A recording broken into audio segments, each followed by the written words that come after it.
प्रभो नमः शिवाय महारुद्राय हर हर महादेव शिव शंभो धवलेश्वराय वालालिंगाय नमः। दीपं यदि परं ब्रह्म दीपं यदि जनार्दनः दीपहरतु मे पाप पूजा दीप नमस्तुते।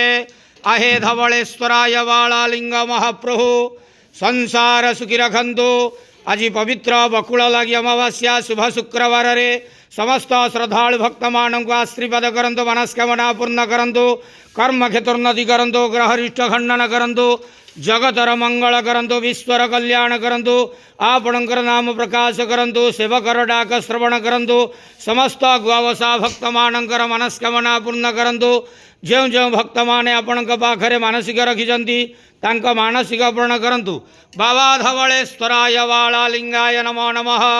संसार सुखी रखंतु, आनंदे गवार। हरि बोलो। आज पवित्र बकुल लगी अमावास्या शुभ शुक्रवार रे समस्त श्रद्धालु भक्त मानक आशीर्वाद करंतु, आनंदे गवार। हरि बोलो। बाबा धवलेश्वराय वालालिंगाय नमो नमः।